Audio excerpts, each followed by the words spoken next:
Sahabat MZT Malang Raya dimanapun Anda berada, Alhamdulillah kita kembali pada channel kita bersama ngaji kita di dalam fikih munakahat, hukum-hukum yang berkaitan dengan permasalahan-permasalahan pernikahan pada channel MZT Malang Raya. Mudah-mudahan kita semuanya senantiasa dirahmati dan diberkati oleh Allah Subhanahu wa Ta'ala. Setelah membahas tentang orang-orang siapa saja yang menjadi mahram kepada kita, begitu juga kepada pengertian-pengertian tentang faskhun nikah dan aib-aib apa saja yang membolehkan terjadinya faskhun nikah, maka pada kesempatan kali ini kita masuk pada pasal yang baru dalam kitab Fathul Qorib, pasal yang mana pada kali ini menerangkan dan membahas tentang apa yang dimaksud dengan sodak, atau bahasa yang lebih familiar di sekitar kita adalah mahar atau mas kawin. Apa yang sebenarnya yang dimaksud dengan mas kawin secara kacamata syariat? Kalau mungkin di sekeliling kita atau sehari-hari kita melihat orang yang menikah, kadang kita melihat mas kawin itu berupa nominal uang, atau mungkin mas-masan, atau mungkin mobil, atau mungkin seperangkat alat sholat. Ya memang itu memang bisa dipakai sebagai mas kawin. Namun apakah kemudian mas kawin atau mahar itu hanya terbatas pada hal-hal atau benda-benda seperti itu saja? Marilah kita kemudian membahas dan menelaahnya dari sudut pandang kacamata syariat. Sebagaimana disampaikan dalam kitab Fathul Qorib, yang mana beliau sebelum menerangkan apa pengertian sodak atau mahar menurut kacamata syariat secara syariat, ya, beliau membahas terlebih dahulu arti dari kata-kata sodak menurut kacamata bahasa. Namun saya rasa saya langsung saja kepada pengertian sodak atau mahar dari sudut pandang syariat, yaitu beliau mengatakan wasyar'an ismun limalin wajibin ala rajuli binikahin awwatin aw syubhatin awwat isyubhatin aw mautin, yang artinya yang namanya mahar atau yang namanya sodak itu adalah ismun, adalah suatu sebutan, limalin wajibin, untuk suatu harta yang hukumnya wajib. Jadi harta yang hukumnya wajib ala rajuli, yang mana kewajiban ini ditanggung oleh pihak laki-laki. Jadi mahar merupakan tanggungannya pihak kemanten pria, yang itu nanti diberikan kepada kemanten putri. Dan memang mahar itu adalah haknya kemanten putri, bukan haknya si wali dari kemanten putri. Nah ini yang perlu diketahui. Jadi setelah si suami ini membayar mahar, maka mahar ini sebenarnya adalah miliknya si istri, bukan milik walinya si istri, bukan. Nah ini yang perlu diketahui. Nah kewajiban memberikan mahar yang harus ditanggung oleh si suami adalah binikahin, karena ada sebab pernikahan. Maksudnya adalah akadnya.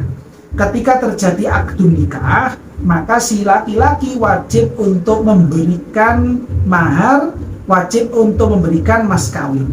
Ini yang sebab pertama. Sebab yang kedua, awat isyubhatin, atau karena sebab terjadi wati syubhat. Ketika terjadi wati syubhat, maka si laki-laki wajib untuk memberikan mas kawin. Apa itu wati syubhat? Wati syubhat itu adalah suatu hubungan badan laki-laki perempuan, yang mana hubungan badan ini tidak bisa dihukumi halal dan juga tidak bisa dihukumi haram. Nah ini yang disebut dengan wati syubhat. Kalau hubungan badan yang dihukumi halal itu kan jelas berarti pernikahan yang sah. Kalau wati atau hubungan badan yang dihukumi haram itu kan jelas namanya zina. Nah ini terjadi hubungan badan antara laki-laki dengan perempuan, namun tidak bisa dihukumi halal karena sebab pernikahan, tidak bisa juga dihukumi haram karena terjadi perzinahan, tidak bisa. Contohnya misalkan seperti apa? Contohnya adalah seperti terjadinya akad nikah, tapi akad nikahnya itu fasid. Jadi terjadi akad nikah, sudah terjadi akad nikah, namun akad nikahnya ini hukumnya adalah fasid.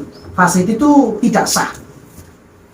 Akad nikah sudah, bahkan mungkin undangan semuanya sudah bubar, sudah pulang semuanya, namun secara kacamata syariat ada hal-hal yang kurang, ada hal-hal yang cacat dari rukun-rukunnya atau syarat-syaratnya pernikahan. Oleh karena itu penting bagi semuanya, terutama pihak-pihak yang akan melangsungkan pernikahan, supaya akad nikahnya tidak menjadi akad nikah yang fasid, tidak menjadi akad nikah yang tidak sah, supaya mengerti apa saja rukun-rukunnya akad nikah dan apa saja syarat-syaratnya yang ada pada pernikahan, demi untuk menjaga supaya tidak menjadi akad nikah yang fasid. Karena kalau nanti akad nikahnya ini fasid, maka kemudian terjadi hubungan badan antara suami dan istri, maka hubungan badan itu dianggap sebagai wati' syubhat. Na'udzubillah. Nah, ini penting bagi kita semuanya, terutama bagi antum semuanya yang mungkin akan melangsungkan akad nikah, akan melangsungkan pernikahan, supaya mengaji terlebih dahulu, mendalami ilmunya terlebih dahulu. Seperti apa persyaratan-persyaratan yang harus terpenuhi ketika akan melangsungkan akad nikah. Rukun-rukun apa saja, ini wajib untuk diketahui. Nah, ini penting. Atau contoh yang lain kalau wati' syubhat, seperti misalkan mohon maaf, yang biasanya sering dicontohkan itu ada abang ipar, ya mas ipar, kakak ipar yang bersetubuh dengan adik iparnya. Kenapa bisa terjadi setubuh antara saudara ipar yang seperti ini? Karena tidak tahu. Biasanya dicontohkan itu karena terjadi mati lampu, padam listrik, ya misalkan. Lalu kemudian misalkan adik iparnya ini dengan istrinya itu adalah saudara kembar, sehingga sulit untuk membedakan, dan mungkin ketika terjadi hubungan badan tidak mengeluarkan suara sama sekali. Setelah kemudian listriknya nyala, lampunya nyala, si laki-laki baru tahu kalau ternyata yang dikumpuli ini bukan istrinya, tapi itu adalah adik iparnya. Sehingga terjadi hubungan badannya ini karena mereka tidak tahu. Si laki-laki menyangka si perempuan ini adalah istrinya, si perempuan juga menyangka yang mengumpuli dia, yang berhubungan badan dengan dia itu adalah suaminya. Baru tahu ketika lampunya sudah nyala. Nah, ini juga namanya wati' syubhat. Jadi wati' syubhat itu adalah hubungan badan yang tidak bisa dihukumi halal, sekaligus juga tidak bisa dihukumi haram. Ini sebab kedua tentang hal-hal atau penyebab-penyebab yang mewajibkan adanya mahar atau mas kawin. Penyebab yang terakhir, yaitu penyebab yang ketiga, yaitu adalah au mautin, terjadinya kematian. Maksudnya bagaimana? Akad nikah sudah, ya akad nikah sudah, namun si suami istri ini belum sempat melakukan hubungan badan.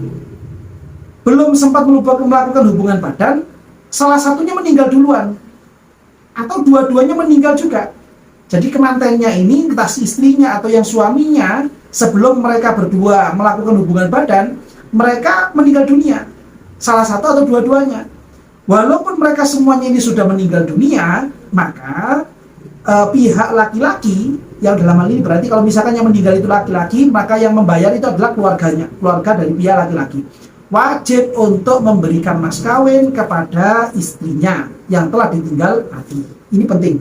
Ya, karena menurut keterangan para ulama, diantaranya adalah yang saya ambilkan dari keterangan Syekh Al-Bajuri, kematian dari kemanten yang belum melakukan wate, belum melakukan hubungan badan, itu manzilahnya atau kedudukannya sama dengan wate, sama dengan hubungan badan, sehingga wajib untuk memberikan mas kawin.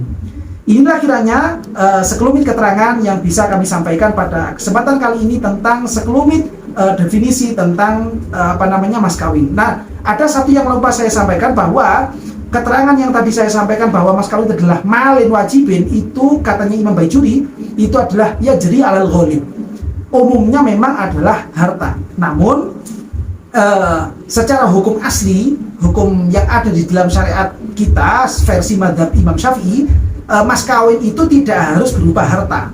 Kemanfaatan pun, ya jasa itu juga bisa dijadikan sebagai mas kawin, boleh juga dijadikan sebagai mahar, sehingga nanti ada keterangan-keterangan lanjutan supaya kita tidak salah paham. Insya Allah akan kami lanjutkan pada video berikutnya. Kiranya mungkin ini yang bisa kami sampaikan, kurang lebihnya kami mohon maaf yang sebesar-besarnya. Kiranya ada pertanyaan atau hal-hal yang kurang jelas, bisa disampaikan pada kolom komentar, atau mungkin langsung disampaikan kepada nomor admin yang telah tertera pada video kali ini. Mudah-mudahan ini semuanya bisa bermanfaat dan barokah untuk semuanya. Amin ya rabbal alamin.